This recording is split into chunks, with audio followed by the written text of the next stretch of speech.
सभी गांव से जेल भरो अभियान शुरू होगा, सारा जेल को भर दिया जाएगा। ये खुला चेतावनी है। जितनी गोली है, जितना इनको दमन करना है, दमनकारी ताकत अपना ले, लेकिन भारतीय जनता पार्टी का एक एक कार्यकर्ता सामाजिक सैनिक के रूप में इनके दमनकारी नीति को, जंगल राज को भी मिटाए थे, इनके गुंडा राज को भी हटाएंगे। दिन दहाड़े गोलियों की बौछार हो रही है, नरसंहार हो रहा है, कोई जिला बाकी नहीं है। कल तो हम लोग मधुबनी में दो दलित समुदाय के लोगों को परसों गए थे, मार दिया है। एक का 6 महीना पहले शादी हुआ, वो विधवा औरत रो रही थी, आत्मा कलप रहा था कि धिक्कार है सत्ता में बैठे लोगों को। आज दलितों को, अति पिछड़ों की खुलकर हत्याएं हो रही है, और हत्या करने वाले सत्ता संरक्षित पोषित उन्हीं के लोग हैं। खुल करके मुख्यमंत्री क्यों नहीं एक्शन लेते हैं? धृतराष्ट्र की भूमिका में क्यों बैठे हैं? कुर्सी के लिए इतना। जेठली के अंदर घटना घटा है, बाढ़ के अंदर एक वार्ड पार्षद को मार दिया, समस्तीपुर के अंदर दो लोगों को गोली मार दिया। कल हम समस्तीपुर भी जा रहे हैं। मुजफ्फरपुर में तो हद ही हो गया कि सरकार के कैबिनेट मिनिस्टर इजराइल मंसूरी ने खुल करके माफियागिरी शुरू कर दिया, और वहां के छाई, एनटीपीसी के छाई में अपना आधिपत्य जमाने के लिए, वहां के गरीबों को डराने के लिए एक लोगों की, एक साहनी समाज के, राहुल साहनी शायद नाम है, उस बच्चे की हत्या कर दिया। उसका नाम जब डाला गया एफआईआर में, तो प्रशासन के लोग एफआईआर ही बदलने का पूरा प्रयास किया है। कल मैं मुजफ्फरपुर में भी जा रहा हूं, और महाधरना के माध्यम से चेतावनी दूंगा कि अगर जो आप एफआईआर में कैबिनेट मिनिस्टर का जो नाम आया है, अगर जो उसको आप नहीं लेते हैं, तो सड़क से ये लड़ाई सदन तक जाएगी, और विधानसभा सदन में मुख्यमंत्री को जवाब देना पड़ेगा। सत्ता संरक्षित अपराधियों और भ्रष्टाचारियों को बचाने का खेल कतई नहीं होने देंगे। एक विपक्ष के नाते हमारी जिम्मेवारी है जनता की आवाज को सदन तक और सरकार तक पहुंचाने का, और जनता के आंसू पोंछने के लिए हम अपनी जिम्मेवारी को जितनी शक्ति रहेगी निर्वहन करेंगे। लेकिन जो भी जनप्रतिनिधि जीत करके जनता के विश्वास पर आते हैं, उनकी भी जिम्मेवारी है कि समाज के अंदर शांति, कानून का राज स्थापित हो, प्रशासनिक अराजकता खत्म हो, भ्रष्टाचार पर अंकुश लगे, और सरकार इसमें पूरी तरह से विफल है। बिहार का दुर्भाग्य रहा है कि ये व्यक्ति और परिवार को आगे बढ़ाने की लड़ाई लड़ते रहा।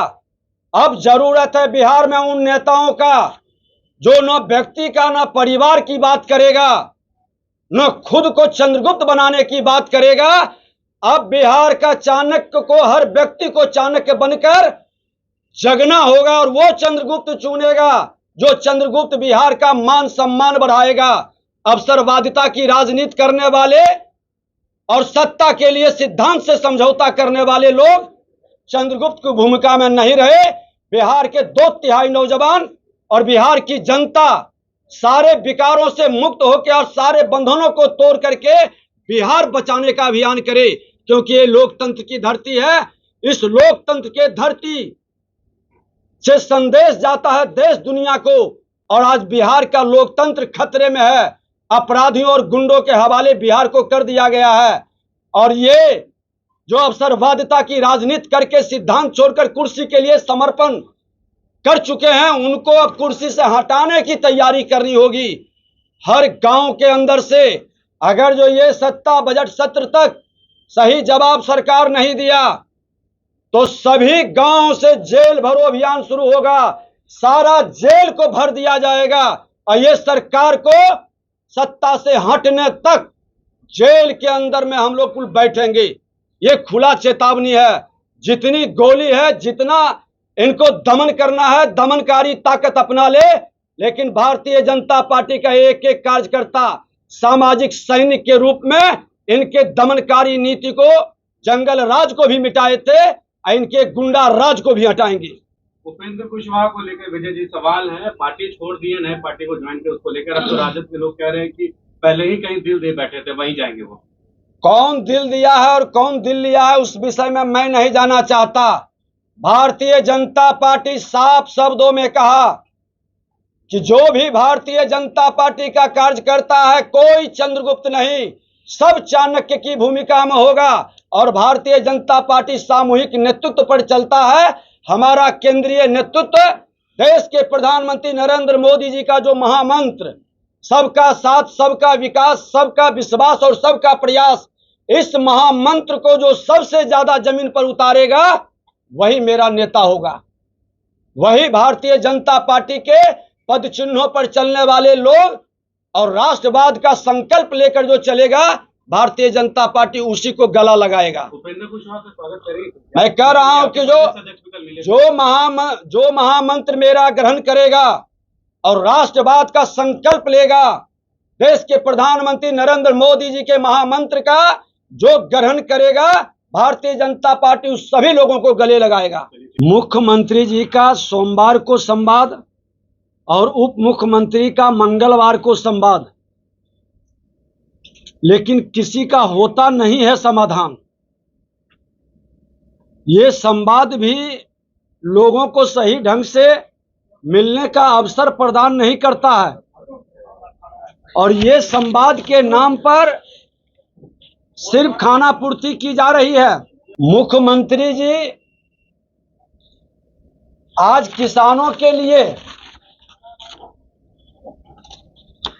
वो जो दिखावा कर रहे हैं और जिस तरह से किसानों के खाद बीज अनुदान की मांगों में धान क्रय के मामले में भ्रष्टाचार और घोटाला है, किसानों के साथ बजट सत्र के पूर्व क्यों नहीं बैठे, उनकी समस्याओं के समाधान के लिए आप क्यों नहीं उस तरह के वातावरण बनाए। हर बार कृषि कैबिनेट का आयोजन कर करके आप क्या छलावा करना चाहते हैं। कृषि मंत्री आप ही के महागठबंधन के जब प्रश्न उठाया कि हम चोरों के सरदार बना दिए गए हैं, आप समीक्षा करने के बदले उनको हटा दिए और हर जगह किसानों की त्राहिमाम स्थिति है। आपके बेलगाम अफसर खुलकर दलाल और बिचौलियों के माध्यम से किसान को मिल रहे अनुदान में घोटाला कर रहा है। जनून लोग, लघु सीमांत किसान इससे वंचित हो रहा है। चाहे वो डीजल अनुदान का मामला हो, खाद बीज का मामला हो, धान क्रय का मामला हो, जितनी भी सब्सिडी है, कृषि यंत्र का मामला हो, खुलेआम इस तरह के पहले भी शिकायत आई। आज नए किसानों के लिए जो कृषि कैबिनेट की वातावरण बना रहे हैं और कृषि में सुधार की बात कर रहे हैं, कृषि समागम, किसान समागम लगा रहे हैं, ये पूरी तरह से ढकोसला है, फॉल्स है और लोगों को बरगलाने का खेल है। भारतीय जनता पार्टी आज स्वामी सहजानंद सरस्वती जी के जयंती के अवसर पर हम शुभकामना के साथ साथ संकल्प भी लेते हैं कि स्वामी सहजानंद सरस्वती जी ने जिस लघु सीमांत मजदूर किसानों की लड़ाई लड़े और उस किसानों के हित में उन्होंने अपने ही समाज के जमींदारों के विरुद्ध आवाज उठाई, जब अपने लोगों को भी उन्होंने नहीं बख्शा, तो उनके विचारधारा को जमीन पर क्यों नहीं उतार रहे हैं। 25 तारीख को 25 फरवरी को हमारे गृह मंत्री जी आ रहे हैं बापू सभागार में और किसान, लघु सीमांत मजदूर किसान को स्वामी जी के जो मिशन है, स्वामी जी का जो उद्देश्य है, जो ध्येय है, उस पर प्रकाश डालेंगे और बिहार के उत्थान और कल्याण के लिए इसको जगाएंगे, जिसको इन लोगों ने जातीय जहर से और वामपंथियों ने जो किसानों की, मजदूरों की लड़ाई लड़ता था, वो भी उससे भटक गए। वो भी लालटेन युग में प्रवेश कर करके जंगल राज को गुंडा राज में तब्दील करने में लग गए हैं। इन सब के चेहरे को, नकाब को भी हटाया जाएगा और खुलकर किसानों के हित में, नौजवानों के हित में, आज एग्रीकल्चर आधारित बिहार के अंदर इंडस्ट्रियल वातावरण नहीं बन रहा है। निवेशक कई तैयार हुए थे जब भारतीय जनता पार्टी एनडीए की सरकार थी। इथेनॉल की फैक्ट्री कई जगह लगाने की व्यवस्था बनाया गया था, लेकिन आज वो ठहर गया, निवेशक रुक गया, क्योंकि बिहार के अंदर कानून व्यवस्था बद से बदतर हो गई।